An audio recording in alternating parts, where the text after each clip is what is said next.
Khabar Ustaz, lama tak jumpa. Alhamdulillah, baik. Sihat, Alhamdulillah. Iman. Baik, Khair. Uh, Alhamdulillah. InsyaAllah kita akan mulakan pada malam ini. Suara jelas, Alhamdulillah. Baik. Yang pertama dan pertamanya, saya ucapkan Alhamdulillah syukur pada Allah atas kesempatan dan rezeki yang dikurniakan olehnya untuk kita bersama pada malam ini untuk sesi tadabbur at Tafsir MY, sesi yang kedua. Dan pada malam ini kita akan bersama dengan Ustaz Nazrin, insya-Allah, di mana kita akan membincangkan dan mendengar penerangan dan juga perkongsian Ustaz tentang surah Al-As dan perancangan untuk kita menghadapi tahun baru yang akan datang dalam 2 hari lagi pada hari Khamis nanti, insya-Allah, untuk tahun 2026. Jadi apakah panduan-panduan kita sebagai Muslim yang boleh kita pelajari, yang boleh kita dapat daripada surah Al-As sebagai surah yang bercakap tentang masa. Jadi untuk itu, um, tanpa perlu memanjangkan lagi, insya-Allah saya menyerahkan kepada Ustaz Nazrin untuk memulakan sesi perkongsian beliau pada malam ini. Tafadhal mashkur. Terima kasih banyak, Iman. Bismillah. Assalamualaikum warahmatullahi wabarakatuh. Alhamdulillahi Rabbil Alamin. Wassalatu wassalamu ala ashrafil anbiya wal mursalin wa ala alihi wa sahbihi ajma'in. Rabbi nfa'na bima 'allamtana wa 'allimna ma yanfa'una warzuqna ilman yuqarribuna ilaika ya Rabbal Alamin. اللهم فقهنا في الدين وعلمنا التأويل وافتح علينا فتوح العارفين بك يا رب العالمين ولا حول ولا قوة إلا بالله العلي العظيم. Baik, terima kasih banyak kepada saudara Iman yang membantu mengacarakan sesi pertemuan kita secara maya pada hari ini. Terima kasih juga kepada sahabat saya yang mulia. Saya tak pasti beliau ada sekali ke sekarang. Ustaz Syekh Marwan Bukhari yang juga merupakan pengasas kepada tafsir.my ini bersama sahabat-sahabatnya dibantu antara lain Ustaz Iman ya. Boleh ya saya panggil Ustaz Iman? Boleh, Okey. tak ada halangan. InsyaAllah. Terima kasih atas jemputan dan kedatangan kalian semua. Saya cuba juga tengok senarai nama mereka yang ada pada hari ini dan sebahagiannya yang memang saya Alhamdulillah insya-Allah biasa dan dengar dan tahu tentang mereka ini. Ada yang mungkin pernah menulis tentang surah Al-As dan paling kurang pun berkongsi ataupun membaca.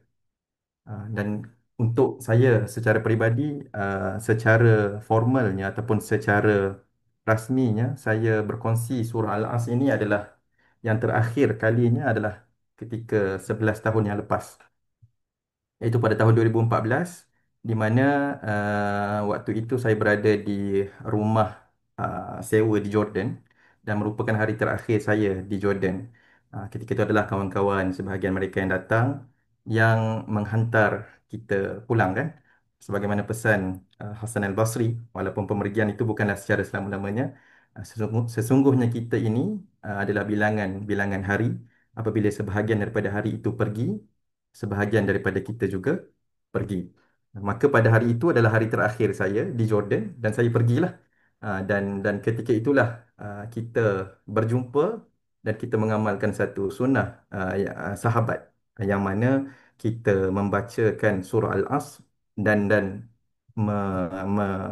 huraikan sedikit sebanyak surah Al-As, dan saya ingat itulah kali terakhir yang saya mengupas topik ataupun surah Al-As ini kepada khalayak lain secara formal, dengan mengupas satu persatulah surah Al-As itu apa dan sebagainya. Dan Alhamdulillah kali ini datang lagi jemputan, dan moga-moga ini dianggap sebagai satu pertemuan yang kita anggap sebagai peringatan bersama, iaitu berkenaan dengan surah Al-As dan perancangan 2026 mengurus masa mengelak rugi. Saya lihat kepada perkongsian Ustaz Marwan sebelum ni, dan perkongsian kalau tengok pada tafsir Mai ini, kita tengok para pesertanya pun mungkin latar belakangnya pun biasa dengan kitab, mungkin dengan kuliah agama, dengan uh, uh, perkongsian ilmu dan sebagainya. Saya cuba untuk sebaik mungkin kongsikan bagaimana uh, surah Al-As dengan khususnya membantu ataupun mungkin bagaimana tulisan para ulama tentang surah Al-Asr ini dan mungkin sedikit sebanyak renungan dan refleksi yang kita boleh buat dalam masa yang ada inilah insya-Allah. Baik. Hmm. Okey, kalau dapat saya muliakan insya-Allah ini jap, slide pertama iaitu kita akan berkongsi sedikit sebanyak tentang kisah dan kata-kata ulama seputar surah Al-Asr. Pertama kali saya nak kongsikan tentang uh, riwayat yang membincangkan tentang amalan para sahabat ini. Yang mana diriwayatkan oleh Imam At-Tabarani. Abu Madinah Ad-Darimi berkata, "Kana rajulan min ashabin Nabi sallallahu alaihi wasallam idza iltaqaya lam yaftariqa hatta yaqra ahaduhuma 'ala al-akhar." Surah Al-Asr inilah. Apabila dua orang lelaki daripada sahabat Nabi sallallahu alaihi wasallam bertemu, mereka tidak akan berpisah sehinggalah salah seorang daripada mereka membacakan kepada yang lain surah Al-Asr. Wal asr innal insana lafi khusr illadzina amanu wa amilus solihat wa tawasaw bil haqq wa tawasaw bis sabr. Dan ini merupakan sunnah para sahabat lah sebagaimana yang kita kongsikan tadi. Dan itu yang tidak pelik kalaulah kita akhiri majlis mungkin kita katakan kita akhiri majlis pada hari ini dengan kafaratul majlis dan surah Al-Asr. Antara lain adalah sebelum kita berpisah kita bacakan surah Al-Asr. Dan kafaratul majlis sebenarnya ada sandaran daripada hadis Nabi sallallahu alaihi wasallam riwayat daripada sahabat Abu Hurairah. Uh, ini yang pertama. Maka surah Al-As ini ada satu sandaran pesanan yang besar di kalangan para sahabat. Mereka saling memperingatkan dengan surah ini. Dan apabila mereka memperingatkan, bukan sekadar mereka memperingatkan untuk membaca, tetapi untuk merenung dan melihat apakah mesej dan pesan yang ingin disampaikan daripada surah tersebut. Dalam lipatan sejarah, kita tengok ada juga seorang yang bernama Maslamah ataupun sebutan untuk Musailimah yang mana di dalam Bidayah wa Nihayah Tafsir Ibn Katsir diceritakan tentang pernah satu ketika Amr bin Al-As sebelum beliau memeluk Islam, beliau menemui Musailimah dan Musailimah bertanya kepadanya, apakah yang telah diturunkan kepada sahabat kamu, maksudnya Nabi Muhammad sallallahu alaihi wasallam di Mekah pada masa ini. Amr menjawab, telah diturunkan kepadanya satu surah yang ringkas, suratun wajizatun balighatun.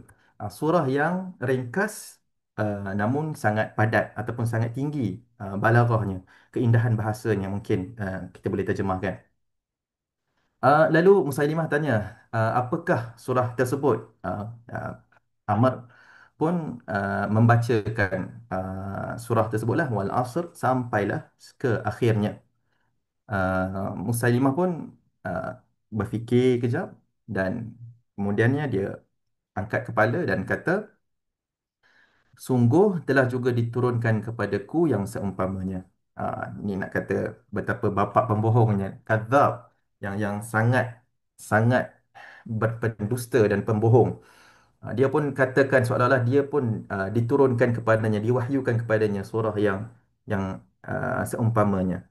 Kemudian bila dibacakan, orang yang bukan bahasa Arab pun ataupun siapa-siapa pun yang dengar akan tahu bahawasanya ini memang bukan satu mesej wahyu yang disampaikan oleh Tuhan. Disebut ya wabar innama anta udhunan wa sadar wa sairuka hakrun fakrun ataupun nakrun sebagian riwayat.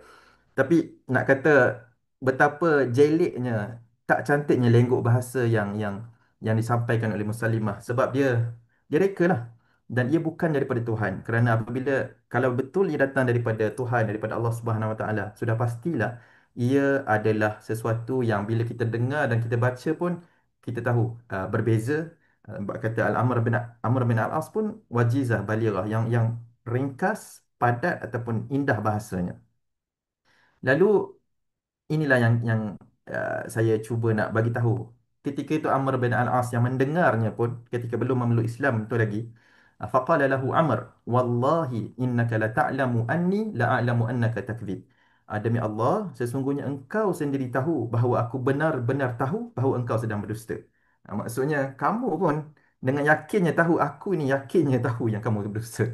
Betapa besarnya kebohongan, pembohongan, pendustaan Musailimah kadzab. Ini dalam lipatan sejarah lah. Okey.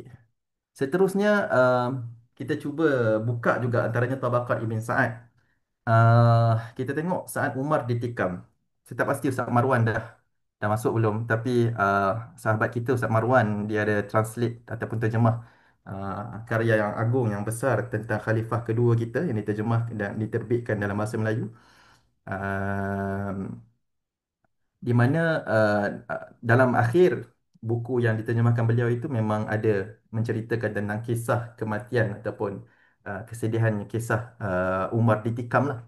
Dan riwayat Amr bin Maimun menyebutkan, aku menyaksikan Umar sejak beliau ditikam dan orang yang menikamnya telah menikam sebanyak 13 atau 19 kali. Yang ni ada beberapa riwayat lah tentang berapa banyak tikaman. Kemudiannya Umar minta Abdul Rahman bin Auf. Waktu itu dia dalam sirah ceritakan macam mana dia tidak kisah tentang keadaannya, tapi yang pasti nak pastikan orang lain terus untuk bersolat dan diminta Abdul Rahman bin Auf untuk mengimamkan.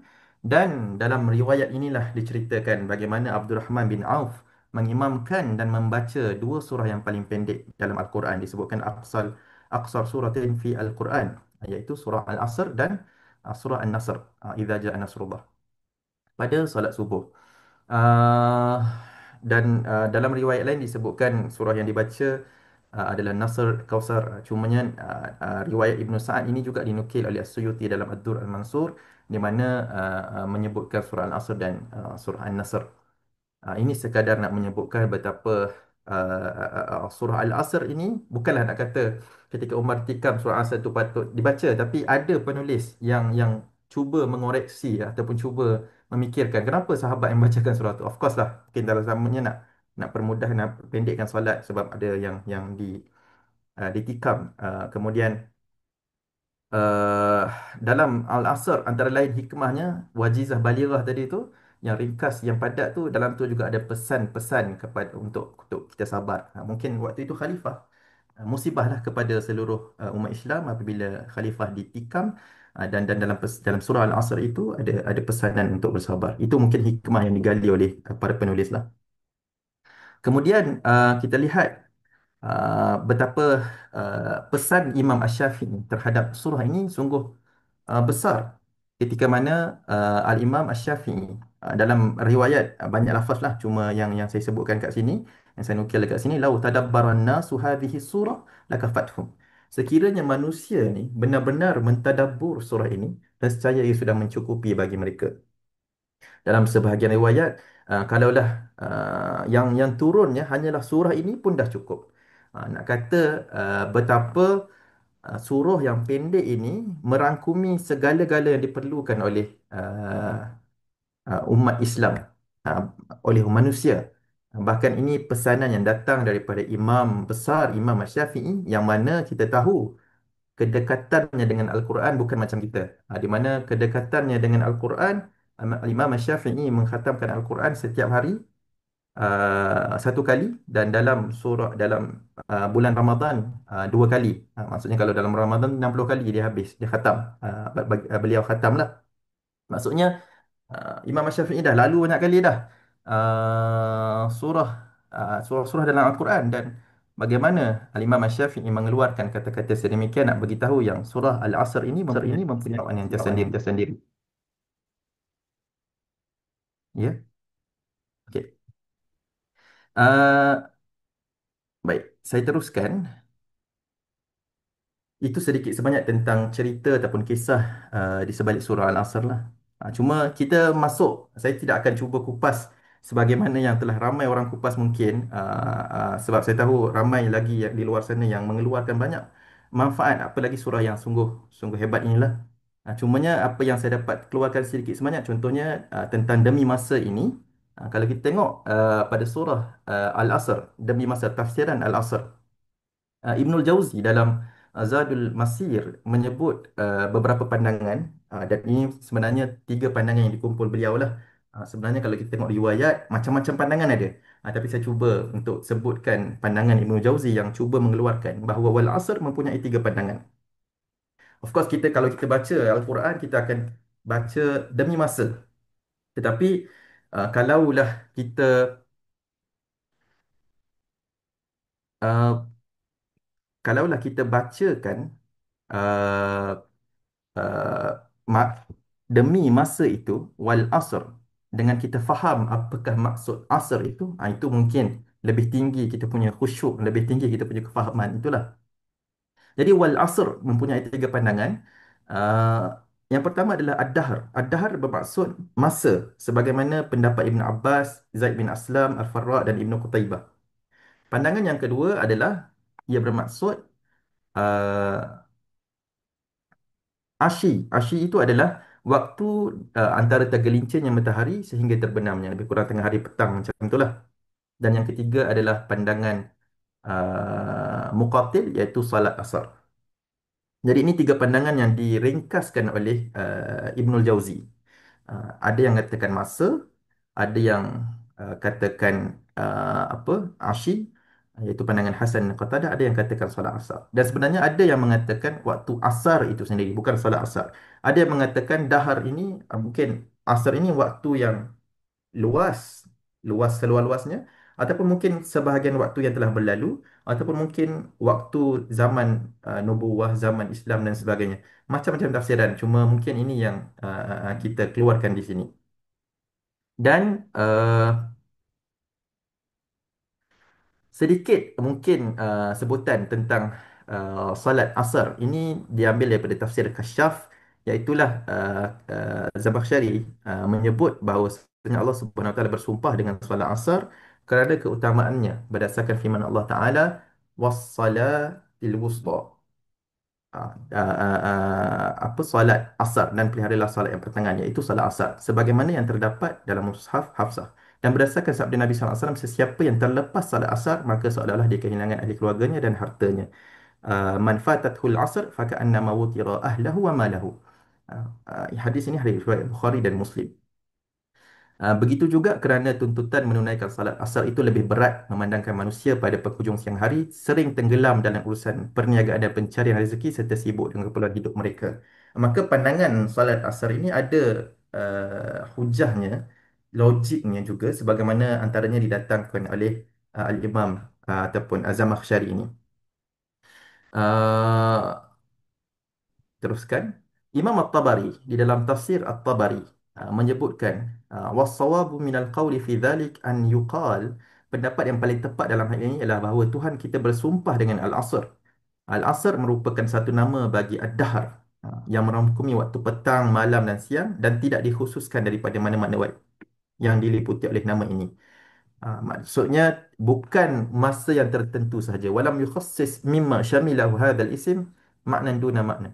Maksudnya tidak ada pengkhususan tertentu, tetapi ia lebih luas daripada apa yang kita nampak, yang mungkin sekadar sedikit. Bahkan inilah apa yang Allah Subhanahu Wa Taala bersumpah dengannya. Okey. Sedikit lagi saya huraikan tentang Al-Asr ini. Kalau kita buka Mu'jam Maqayis Lughah, secara bahasanya, Al-Asr, Asara, daripada himpunan perkataan Ain, Sad dan Ra. Kalau kita buka ulama yang bahasa tersebut, antara lain mempunyai tiga asal makna yang sahih. Yang pertama merujuk kepada masa ataupun tempoh.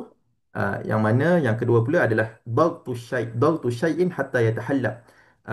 Menekan ataupun memerah sesuatu sehinggalah dia mengeluarkan isi di dalamnya, ataupun memerah sehingga keluar cairannya. Dan yang ketiga adalah keterikatan ataupun pegang sesuatu dengan erat dan sebagainya lah. Itu tiga maksud asar secara umum.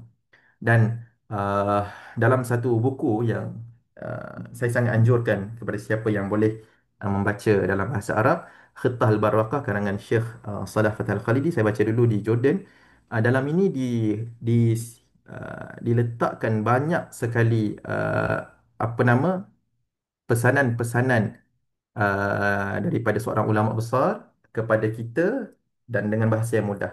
Dan bahagian pertama buku tersebut, muka surat pertama, beberapa muka surat disebutkan tentang fiqh memahami asr al-umur ni. Macam mana kita nak faham asr. Asr, kalau ikut apa yang saya terjemah direct lah daripada apa yang ditulis oleh Syekh Salah Al-Khalidi, Dr. Salah Al-Khalidi. Asas kepada makna asar adalah menekan sesuatu sehingga keluar cairannya. Maksudnya itu perkataan asar. Dikatakan aku memerah kain. Kalau aku perah kain, maksudnya kain itu kita tekan ataupun perah sampai air keluar. Itu maksudnya asar tu. Itu kita keluarkan airnya. Dan sebab itulah juga Allah Subhanahu Wa Taala menamakan awan sebagai muksirat. Muksirat ni perkataan yang bahasanya, secara bahasanya, akar perkataan tersebut adalah asara juga. Dan kalau tengok secara bahasanya dalam surah An-Naba, wa anzalna minal muqsirati ma'an thajjaja. Dan kami telah menurunkan dari awan air hujan yang mencurah-curah. Dan kalau tengok, seolah-olah awan-awan yang sarat dengan air itu ditekan, lalu air keluar daripadanya dan turun dengan deras mencurah-curah.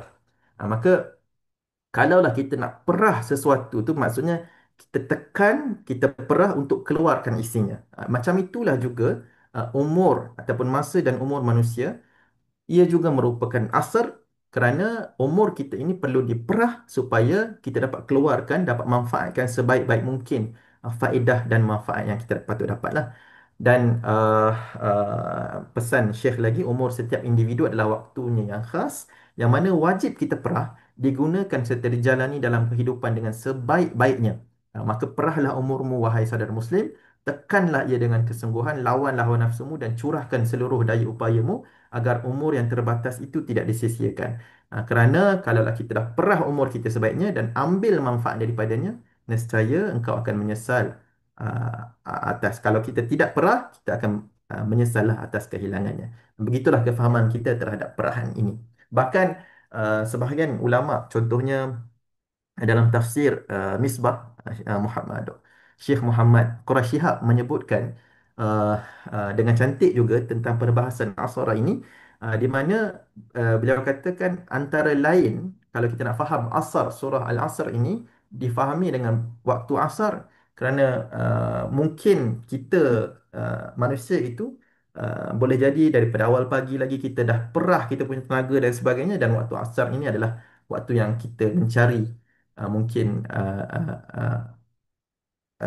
setelah kita dah penat, kita dah berusaha sebagainya, datanglah surah Al-Asr ini yang nak katakan apa lagi kalau kita ini tidak berada dalam kerugian, illal ladzina amanu wa amilus salihat wa tawassaw bil haqq wa tawassaw bis sabr. Itulah antara lain falsafah ataupun makna di sebalik asar. Um, saya buka juga antaranya yang pernah ditulis oleh Syekh Muhammad Abduh, seorang mufakir yang besar.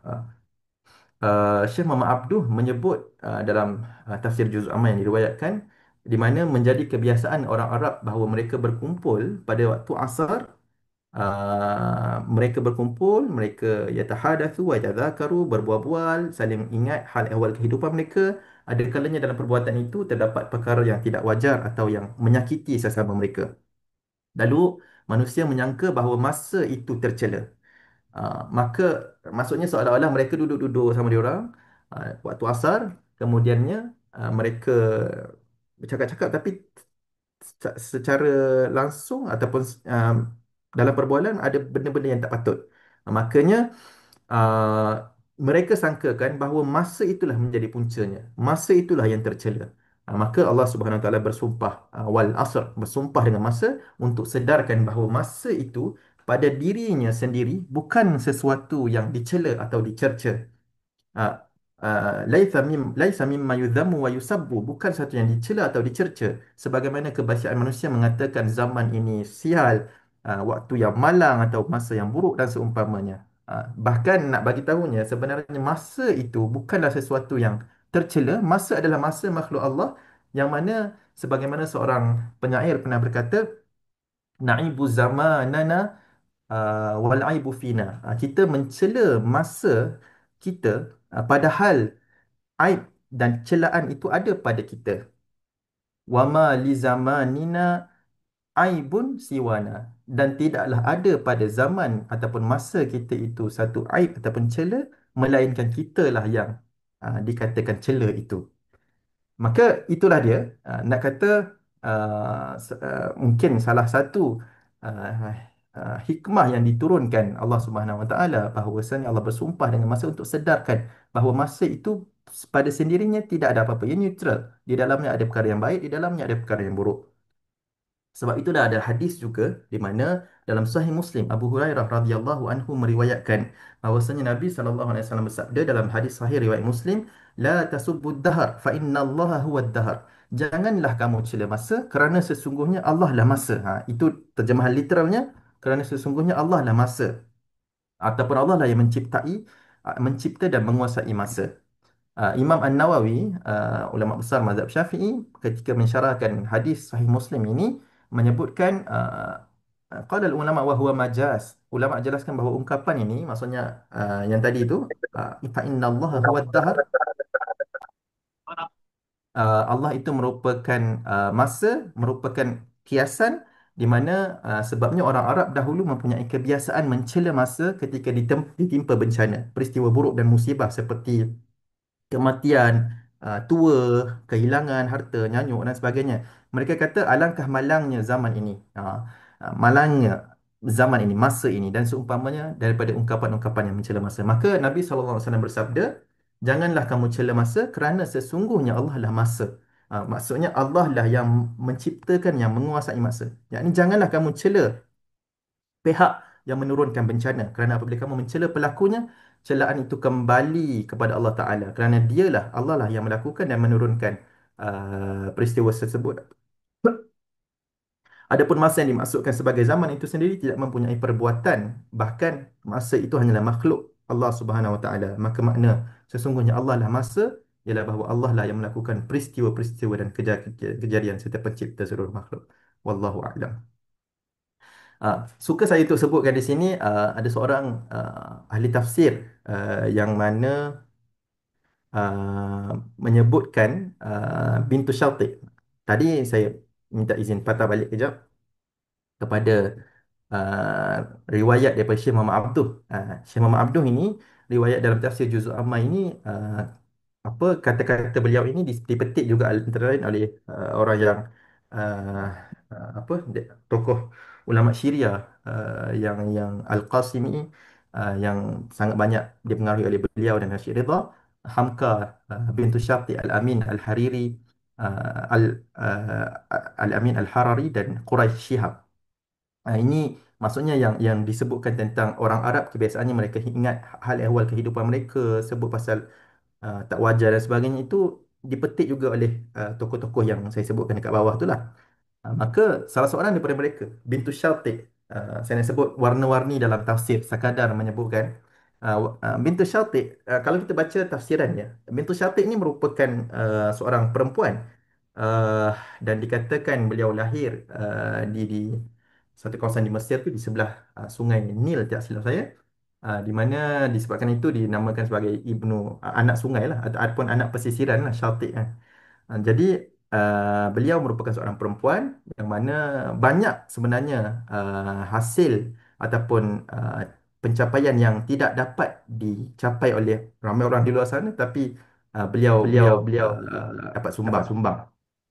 Iaitulah Iaitulah Bintu Asy-Syati. Antara lain, ada buku terjemahan tulisan beliau dikeluarkan dalam bahasa Melayu juga.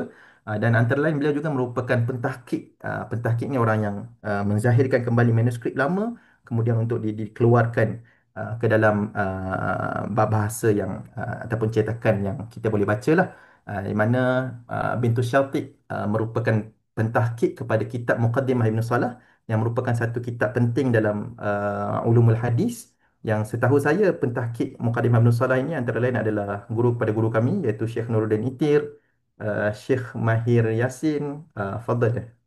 Ada beberapa orang lah, tapi Bintu Syatib merupakan salah seorang daripadanya, dan Dr. Aisyah. Dr. Aisyah Bintu Syatib. Disebutkan dalam dalam tafsir beliau, kalau baca tafsir beliau surah Al-As ini sahaja pun macam mana warna-warni tafsirnya menyebut pandangan ini dan tidak menyetujui pandangan ini, kadang-kadang disebut wala nastarihu, kita tidak selesa dengan pandangan ini, contohnya disebutkan waqad naqaltu anifan ta'wil Syekh Muhammad Abduh lil Qasam di waqtil asr. Dan sesungguhnya aku telah sebut sebelum ini tafsiran Syekh Muhammad Abduh berkenaan sumpah dengan waktu asar. Namun wala na'lamu anna hadzal waqt fil ma'luf wal 'adah. Namun kami tak tahu bahawa waktu ini menurut kebiasaan dan adat yang lazim merupakan waktu manusia berkumpul, saling berbincang dan berbual. Bahkan barangkali waktu masak lebih layak dianggap demikian. Okey, beliau nak kritik di sini yang mana Muhammad Abdul kata orang-orang tu semua duduk waktu asar dan cela berlakunya perkataan-perkataan yang tak baik. Tapi Ibn Bintu Syatib kata uh, kami tak tahu pula macam tu memang ada. Kalau ikut bila-bila pun berlaku. Masak ni kalau tengok Kamus Arab dia lebih luas. Bila-bila masa, mungkin lepas Zuhur sampai ke lewat petang atau tengah malam. Anytime orang-orang nak bercakap tentang perkara buruk, boleh bila-bila masa. Kemungkinan berlakunya perbualan yang tidak wajar atau yang menyakiti tidak mungkin menurut pandangan kami dikhususkan hanya pada waktu asar dan bukan pada waktu-waktu lain. Sebaliknya merupakan sesuatu yang berpotensi berlaku pada bila-bila masa. Maksudnya nak sebut kat sini, nukilan tentang waktu asar itu tidak semestinya pada waktu asar, tapi mungkin dia lebih kepada kritikan terhadap waktu asar itulah. Nak katanya boleh jadi bila-bila. Yang penting mesejnya adalah jangan dicela masa itu. Okey. Yang ketiga, bahagian ketiga saya lebih kepada nak kupas apa itu kerugian. Innal insana lafi khusr. Sesungguhnya manusia al-insan ataupun an-nas lah di situ, ada terjemahannya, ada tafsirannya, cuma saya nak fokuskan kepada betapa manusia itu berada di dalam kerugian. Maksud rugi, sebagaimana kata Ibnul Jauzi dalam Zadul Masir, qala ahlul ma'ani orang ulama pakar bahasa lah, al-khusur halak ra'sil mal au naqsuh. uh, Kerugian adalah binasanya modal ataupun berkurangnya ia. Maksudnya kita, kalau kita rugi, biasanya bahkan sebagian ulama tulis dia adalah rugi adalah lawan kepada untung. Dalam bisnes ataupun perniagaan, bila kita rugi, maksudnya kita terhapus ataupun terhakisnya kita punya modal, susut kita punya modal. Kita laburkan RM1,000, kita rugi, maksudnya kita berkurang jadi RM900, bahkan mungkin hangus, lebur. Maksudnya itulah rugi. Rugi adalah binasanya modal. Wal insan idza lam yasta'mil nafsahu wa umruhu fima yujibu lahu ribah da'in fahuwa fi khusran. Manusia ni kalau dia tidak manfaatkan dirinya pada perkara yang datang ke keuntungan, maka dia berada dalam kerugian. Kerana sesungguhnya dia telah melakukan perbuatan yang membinasakan dirinya dan umurnya, sedangkan kedua-duanya itu adalah modalnya yang paling besar. Maksudnya nak katanya masa ini adalah modal kita. Sebagaimana kita laburkan duit kita untuk mendapat untung, begitu juga masa usia kita ini, di mana tempat kita laburkan ia? Adakah di tempat yang mendapat redanya ataupun sebaliknya? Itulah yang dimaksudkan dengan modal umur kita. Um, Cuma saya sekadar nak sebutkan juga di sini warna-warni dalam tafsir. Kalau kita tengok dalam tafsir Ar-Razi, disebut sebagai tafsir Al-Kabir ataupun Mafatihul Ghaib. Kunci-kunci kepada betapa luasnya rahsia-rahsia tentang tafsiran Al-Quran ini. Ar-Razi panjang beliau kupas tentang surah Al-Asr ini. Antara ulama yang panjang jugalah tulis. Um, Beliau ada datangkan dengan satu tafsiran. Saya tak muat nak sebutkan semua di sini. Tapi beliau datangkan beberapa kemungkinan tafsiran kepada manusia itu dalam kerugian. Di sini adalah tafsiran yang kedua. Cumanya nak bagi tahu yang dia mulakan dengan innal insana lafi khusr. Betapa susunan ayat Al-Quran itu dahlah bagi tahu manusia itu di dalam kerugian. Dalam kerugian maksudnya dia duduk dalam kerugian tu satu benda, kerugian. Kita duduk dalam tu.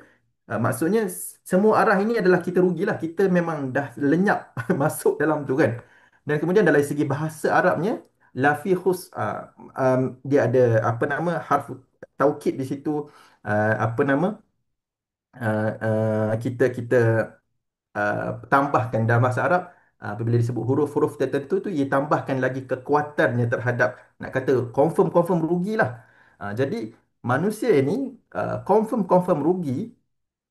Dan sampaikan Ar-Razi kalau dibaca, mungkin ada sebahagian dah baca sampai habis. Kalaulah kita nak kata modal kita ini pun kalau kita guna kepada maksiat memang rugilah.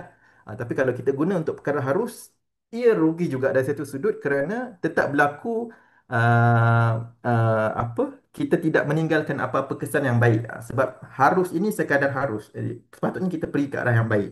Dan kalaulah kita buat perkara yang baik pun, sentiasa ada ruang untuk melakukannya dengan lebih sempurna kerana darjat dan tingkatannya yang berbeza-beza. Maka nak katanya paling tidak pun orang tu kalau dia dah buat terbaik pun, lepas tu dia tambah iman dia, tambah ilmu dia, dan dia tahu makin sempurna amalan yang lain yang boleh buat. Maksudnya sebelum ni dia buat secara tak baik.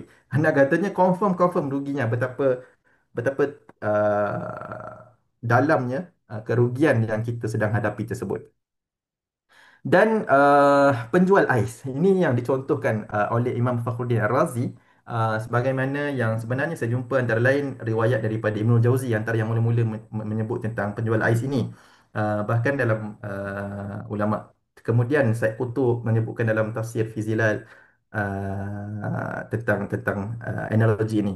Sebahagian salaf menyebutkan, aku mempelajari makna surah ini daripada seorang penjual ais yang menjerit sambil kata, kasihanilah, irhamu man yadhubu ra'su malih. Kesianlah ke orang yang modalnya ni tengah cair, maksudnya ais dia tu tengah cair lah kalau tak dapat jual. Jadi kesianlah. Dan aku berkata, inilah makna firman Allah, innal insana lafi khurs, apa, sesungguhnya manusia itu dalam kerugian, masa berlalu ke atasnya lalu umurnya habis berlalu tanpa dia memperoleh apa-apa keuntungan. Maka ketika itu dia benar-benar menjadi orang yang rugi. Maksudnya modal dia adalah ais. Modal kita adalah umur kita. Kalau kita tidak dapat jual ais tu untuk mendapatkan keuntungan, ia akan tak dapat, tidak, ia akan habis. Ia akan hancur dan ia akan lenyap. Begitulah juga umur kita, dia akan fana, dia akan hancur, dia akan pergi. Itu sekadar satu contoh analogi yang diberikan oleh ulama lah. Baik, kita dah mula masuk kepada saya tidak berhajat untuk panjang-panjang. Bahagian 4, saya rangkumkan semua. Apa prasyarat-prasyarat untuk kita tidak menjadi rugi? Iaitu yang pertama beriman, yang kedua adalah beramal soleh, yang ketiga adalah berpesan-pesan dengan kebenaran. Dan sebenarnya Al-Quran menggunakan perkataan berpesan-pesan itu dua kali. Apa? Watawassaw bil haq, watawassaw bis sabr. Berpesan-pesan dengan kebenaran dan berpesan-pesan dengan kesabaran. Yang Ar-Razi, saya sebut lagi Ar-Razi sebab tadi dikata confirm rugi, Ar-Razi sebut.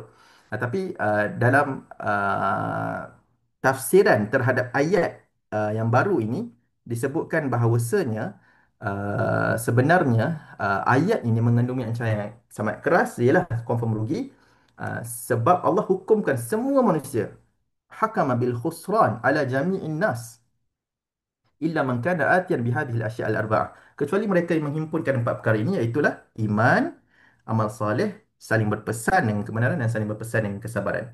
Nak bagi tahu yang semua tersebut, apa nama, semua manusia ini dalam kerugian, melainkan empat kunci kebahagiaan inilah, iaitulah iman, amal soleh, saling berpesan dengan kebenaran, dan saling berpesan dengan kesabaran. Ini menunjukkan bahawa keselamatan bergantung kepada keseluruhan perkara-perkara tersebut, dan sebagaimana seorang mukallaf, sebagaimana seorang yang dipertanggungjawabkan ke atas dirinya untuk baiki dirinya, dia juga bukan sekadar perlu baiki dirinya, tetapi perlu baiki orang-orang di sekelilingnya, perlu baiki orang-orang lain, berpesan-pesan dengan kebenaran, wajib melaksanakan tanggungjawab terhadap orang lain. Antaranya adalah ad-du'a ila din wan nasihah wal amru bil ma'ruf wan nahyu anil munkar, wa an yuhibba lahu ma yuhibbu li nafsihi. Termasuklah seru kepada agama, dakwah, beri nasihat, suruh kepada kebaikan, cegah kemungkaran, serta mencintai untuk orang lain apa yang dicintai untuk diri sendiri. Nak kata apa yang kamu nak capai di dunia dan di akhirat, yang baik-baik itulah yang kamu harapkan juga, yang kamu cintakan juga berlaku kepada orang-orang yang kamu sepatutnya sampaikan, yang patutnya kamu pesan-pesan, yang sepatutnya itulah yang dibuat bukan orang-orang kita saja. Sejak zaman sahabat dahulu mereka berpesan-pesan dengan surah ini kerana mereka tahu padanya ada mesej yang mana mereka ada tanggungjawab, mereka tidak akan sempurna selagi mana mereka tidak sampaikan pesanan-pesanan yang diajarkan oleh Tuhan. Kerana tidak cukup satu syarat ini, tidak kena buat juga. Sebab dan iman dan amal soleh dan pesan dengan kebenaran dan pesan dengan kesabaran. Baik, seterusnya adalah berpesan-pesan. Saya ini sekadar nak sebutkan satu contoh yang disebutkan oleh Syekh Muhammad Abduh. Yang ni saya petik daripada Al-Amal Al-Kamilah, apa nama? Complete work ataupun uh, tulisan yang dikumpulkan oleh Dr. Muhammad Imarah, oleh Syekh Muhammad, tentang apa, karya Syekh Muhammad Abduh, di mana Syekh Muhammad Abduh sebutkan, ya, kita tahu ada riwayat sahabat menyebutkan kepada salah seorang mereka, mereka tak akan berpisah selagi mana mereka bacakan kepada orang lain sehingga akhirnya kemudian beri salam. Sebahagian orang menyangkakan bahawa amalan itu dilakukan untuk tujuan mengambil keberkatan di tabarruk. Ya, baca Al-Quran, baca ayat memang ada pahalanya, memang ada dan sebagainya. Tetapi ia tidak berhenti setakat itu. Ia dilakukan sebenarnya untuk mengingatkan sahabatnya. Sahabat bila baca surah Al-As itu, kita ingatkan apa, liyudzakkira kullu wahidin minhuma sahibahu bima warada fiha, apa yang ada dalam kandungan surah tersebut. Apalagi dengan berpesan-pesan yang kebenaran dan kesabaran, bila mana kita berpisah itu, at least kita ada satu pesanan kebaikan, ada benda yang kita tahu, kita dapat buat baiklah. Ia mengingatkan saya kepada satu pesan daripada Al-Hasan Al-Basri. Uh, Kata-kata ini saya temukan ketika kami sedang membaca kitab dengan guru kami, iaitulah kitab Ibn Qutaybah, Takwil Mushkil Quran.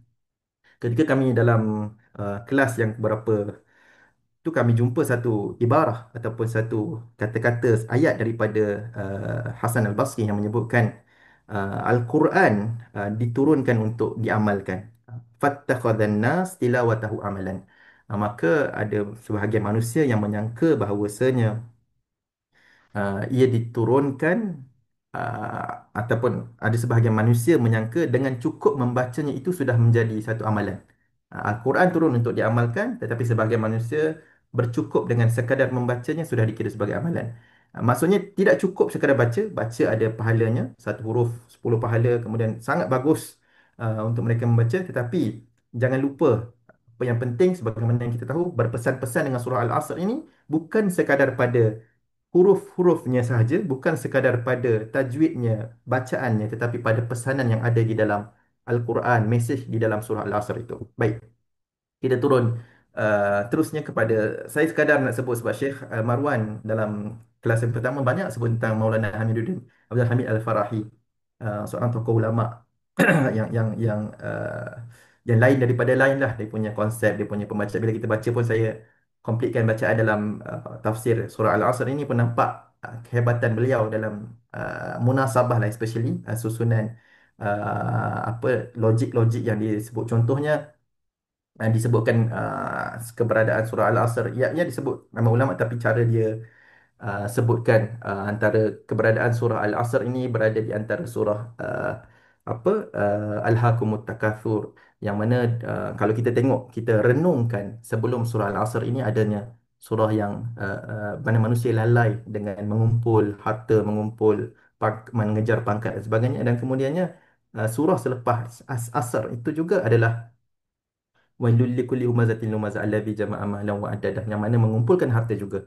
Di antara dua kerugian ini, bab kata Syekh Fadil Samirai, apa nama, seorang ulama daripada Iraq, Baghdad, menyebutkan apa, surah Al-Asr ini, innal insana lafi khusr, sesungguhnya manusia itu berada dalam kerugian, berada di antara dua khusrain, berada di antara dua rugi, iaitu rugi yang disebutkan dalam surah Takatsur dan rugi yang disebutkan dalam surah apa nama, surah uh, uh, Al-Humazah, wailul likulli humazatin lumazah. Jadi surah Al-Asr ini merupakan surah yang menjadi kebiasaan, ibaratnya bab kata Syekh Al-Farahi, berpasang-pasangan, maksudnya disebutkan dekat situ amalan ahli neraka ataupun mungkin ancaman dan sebagainya, tapi bagaimana kita bagi tahu kunci-kunci untuk keselamatan. Tapi saya nak bagi tahu kat sini, Syekh Maulana bin Nudin Al-Farahi dalam satu perenggan pada muka surat 404 surah Al-Asr ini, dia nyatakan, Allah sebut kalau ikut beriman, beramal soleh, berpesan dengan kebenaran dan berpesan dengan kesabaran. Tetapi sebenarnya ia, kalau kita tengok, orang yang buat iman dan amal soleh ni, mereka ni buat dengan kebenaran tak? Mereka ini sabar tak? Nak sebutkan di sini, Allah tak perlu sebut pun, kerana confirm-confirm mereka merupakan ahlul haq was sabar, golongan yang di atas landasan kebenaran dan kesabaran, kerana mereka dan mereka saling berpesan setelah beramal. Sebab itu tak perlu sebut pun, mereka ni juga adalah mereka yang melakukan hak, mereka ni juga adalah mereka yang melakukan sabar. Ibaratnya mereka adalah orang-orang yang bagus, yang beramal soleh, dan kemudian daripada amal soleh itu mereka juga menyebutkan dan mengajak untuk membuat perkara yang sama dengan mereka. Adalah logik yang cantik yang disebutkan di sini. Baik, sekadar mungkin sebab uh, kita pun bercakap tentang masa, masa pun selalu mencemburui kita. Yang seterusnya mungkin sekadar sedikit. Saya bukan nak sebut banyak sangat tentang merancang dan memanfaatkan masa pada tahun 2026. Tetapi saya rasa banyak sangat sebenarnya yang boleh kita kupas tentang macam mana kita nak menjana perancangan masa pada tahun 2026. Cuma cukuplah kita mulakan dahulu dengan renungan-renungan yang kalau kita tengok pada surah Al-Asr. Contohnya, ulama sebut tentang dua ni. Nabi SAW sebut. Dah lama dahulu dah. Nabi sebut, Ibn Abbas meriwayatkan bahawa Nabi SAW bersabda, "Ni'matan maghbunun fihi makathirun minan nas, as-sihhatu wal faragh." Dua nikmat yang ramai manusia terpedaya padanya, tertipu, iaitulah kesihatan dan waktu lapang. Kalau kita tengok balik, ya, itulah waktu, itulah betul-betul ramai orang yang tertipu. Waktu sihat, kita uh, tak gunakan ia pada jalan yang sepatutnya. Waktu kita lapang, kita tak gunakan pada perkara yang sepatutnya. Bahkan sepatutnya, mungkin mungkin kita tengok macam mana tafsiran para ulama. Bahkan ulama sebutkan, Ibn Hajar Asqalani dalam Fathul Bari menyebutkan kata-kata At-Tibi dalam mensyarahkan hadis ini, Nabi SAW bagi perumpamaan bagi mukallaf ibaratnya seorang peniaga yang memiliki modal. Sekali lagi, ra'sul mal. Makanya kalau kita nak keuntungan, keselamatan modal, maka kita kena berhati-hati memilih pihak yang kita berurusan dengannya. Dan kita tengok dari segi kejujuran dan kebijaksanaan agar tidak tertipu. Jadi kita apa sahaja yang kita buat, dengan siapa sahaja yang kita bergaul, dengan apa sahaja yang kita tengok, pastikan ia uh, ibarat kita menjaga modal yang kita nak laburkan. Sebab masa lapang kita, kesihatan kita itu adalah modal kita. Maka sewajarnya kita gunakan pada muamalat yang patuh syariah, yang dengan Allah, dengan ibadahnya, dengan mujahadah melawan hawa nafsunya, supaya memperoleh keuntungan, kebaikan dunia dan akhirat. Sekadar saya sebutkan juga waktu lapang. Abdullah bin Mas'ud radhiyallahu anhu pernah berpesan tentang bahayanya kelapangan waktu yang tidak terisi dengan apa-apa. Maksudnya tak ada apa-apa, kosong. Wa inni akrahu an ara ar-rajul farighan laysa fi amal akhirah wala dunia. Aku tak suka lihat orang yang tak buat apa-apa, baik dalam amalan akhirat maupun urusan dunia. Sebab apa? Sebab waktu kosong yang tidak ada apa-apa itu, pasti akan ada apa-apa selepas itu. Kalau saya boleh ibaratkan, air yang tidak mengalir. Kalau dia antara dua je, sama ada dia terus mengalir dan kekal bersih, ataupun dia terus kekal di situ dan akhirnya dia menjemput kotoran. Dan itulah dia, lapang. Ataupun lapang pasti terus. Pasti, minta maaf. Lapang pasti terisi. Kalaulah kita ada satu waktu lapang, ia pastilah akan terisi sama ada dengan baik ataupun yang buruk. Wal faragh la yabqa faraghan abadan, fala budda lahu an yumla'a bi khairin aw syarrin. Waktu lapang tidak akan selamanya lapang. Ia pasti akan terisi dengan kebaikan ataupun keburukan. Nak katanya, sesiapa yang tidak sibukkan diri dengan perkara yang hak, maka dirinya akan disibukkan dengan perkara yang batil. So itulah, kalaulah kita tengok, kita tak ada apa-apa nak buat, dia ada, sama ada dua je kita akan buat. Pergi kepada baik ataupun pergi pada buruk. Itulah falsafahnya. Nak elakkan daripada kita terjerumus kepada keburukan. Janganlah pula kita tinggalkan waktu-waktu itu sebagai lapang. Bahkan dalam buku Al-Waqtu fi Hayatil Muslim, siapa yang boleh berbahasa Arab, saya sangat syorkan untuk mengkhatamkan kitab ini. Sebab Al-Qaradawi sebutkan sangat-sangat indah tentang waktu dalam kehidupan seorang Muslim. Bagaimana contohnya waktu lapang kan, ibarat disebutkan juga, inilah waktu lapang lah yang menyebabkan para uh, lelaki dan tak kisah perempuan juga akhirnya menggunakan kepada perkara-perkara yang tidak sepatutnya. Contohnya begitulah disebutkan Imrah Aziz, apa wanita Aziz yang menggoda Yusuf tidak lain tidak bukan kerana adanya lapang waktu yang mana dia tidak sibukkan dirinya dengan perkara-perkara kebaikan, maka dengan adanya kelapangan itu telah menyebabkan dia terisi dengan keburukan. Sebab itulah saya suka kembali untuk sebagaimana saya mulakan dengan kisah saya di Jordan tadi.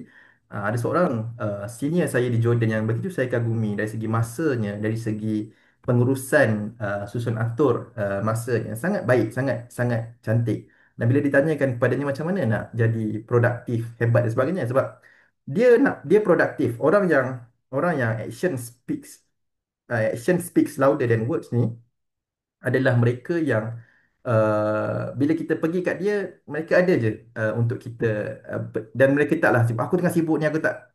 Tapi uh, dia dapat susun masa dia dan hasil-hasilnya pun sangat-sangat banyak dan berkat dan hebat lah.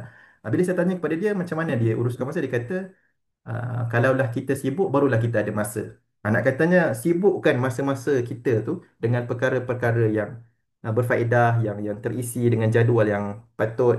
Contohnya bila kita kerja, kalau kita kerja lah kata kita belajar pun sama. Kita isi dengan meeting-meeting ataupun benda-benda yang kita dah allocate untuk perkara-perkara yang bagus supaya tidak terisi dengan perkara yang kita rasa kosong, terus kita buat perkara yang lalai. Kalau ia perkara yang harus, mungkin kita buat perkara yang harus, tetapi kalau kita berlama-lama dengan harus, akhirnya takut nanti ia akan membawa kepada yang tak sepatutnya lah.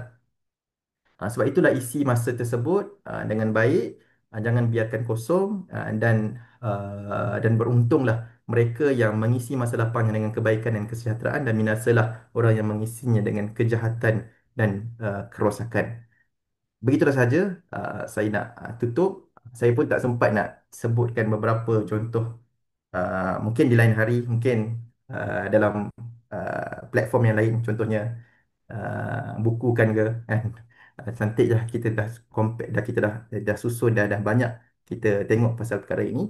Tapi suka saya sebutkan contoh lain adalah tentang beberapa pesanan.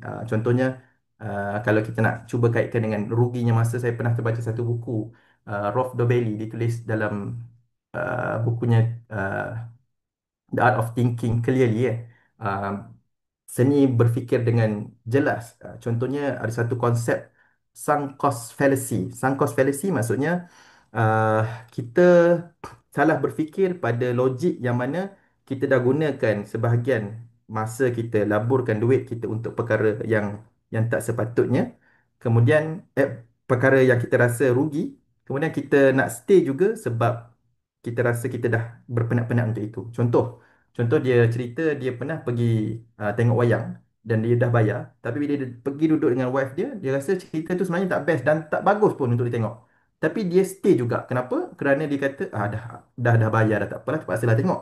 Sepatutnya dari segi pengurusan masa yang baik, bahkan ada kajian kita sekerjalah pasal sunk cost fallacy ni. Di mana sunk cost ini adalah berlawanan dengan prospective cost. Patutnya prospective cost adalah yang kos-kos yang akan datang yang sepatutnya kita ambil kira.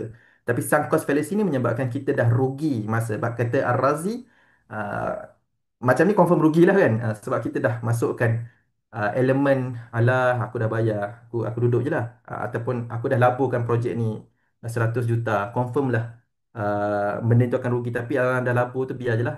Makin lama makin rugi, makin lama makin rugi. Contoh macam orang yang laburkan saham, dia tak nak juga jual saham dia sebab dia akan difikir akan naik, padahal secara logiknya dia tak akan naik dan sebagainya kan. Begitulah juga sunk cost fallacy ini, bahkan kata Al-Imam Fakhruddin Ar-Razi tadi, confirm confirm rugi. Cuma saya nak sebut juga sikit tentang Al-Imam Ar-Razi dalam Tabaqat. Orang yang sebut macam ni, Imam Ar-Razi ini, diceritakan dalam Tabaqat beliau. uh, Pernah seorang menceritakan tentang Fakhruddin Ar-Razi.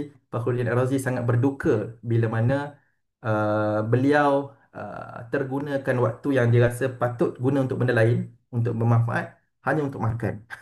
Nak kata makan pun dinilai balik masa makan dia tu, sebabkan dia tak gunakan waktu makan tu, sepatutnya dia boleh buat perkara yang lain. Itu tokoh-tokoh yang insya-Allah kita boleh sebutkan di masa yang lain lah. Okey, penutupnya adalah kunci kebahagiaan yang mana disebutkan oleh Ibnu Qayyim Al-Jauziyah. Yang saya suka untuk sebutkan di sini dalam kitabnya bertajuk Miftah Dar As-Sa'adah, kunci kepada negeri ataupun rumah yang bahagia, kan. Kata Ibnu Qayyim Al-Jauziyah dalam menghuraikan surah ini. Sebenarnya Ibnu Qayyim sebut surah tersebut, kemudian kata-kata Imam Asy-Syafi'i disebut, dan dan Ibnu Qayyim sebut wa bayanu dzalik, ada 4 martabat. Yang pertama, kita kenal kebenaran. Maksudnya ma'rifatul haq. Itu martabat pertama. Yang kedua, kita beramal pula dengan kebenaran tersebut. Yang ketiga, kita ajar kepada orang lain man la yuhsinu, yang belum tahu ataupun yang belum menguasai dengan baik ataupun yang memang belum tahu. Dan yang keempat, bila kita dah ajar, kita tahu dan kita dah beramal dan kita dah ajar, kita sabar. Kita sabar lagi kita belajar, kita sabar untuk kita amal dan kita sabar untuk ajar. Dan pastikan empat-empat kunci ini berada ataupun empat-empat martabat ini berada dalam perancangan kita pada tahun 2026. Itu sahajalah yang saya kira daripada saya. Maaf kalau masa terambil lebih. Terima kasih. Saya serahkan kembali kepada Iman. Alhamdulillah.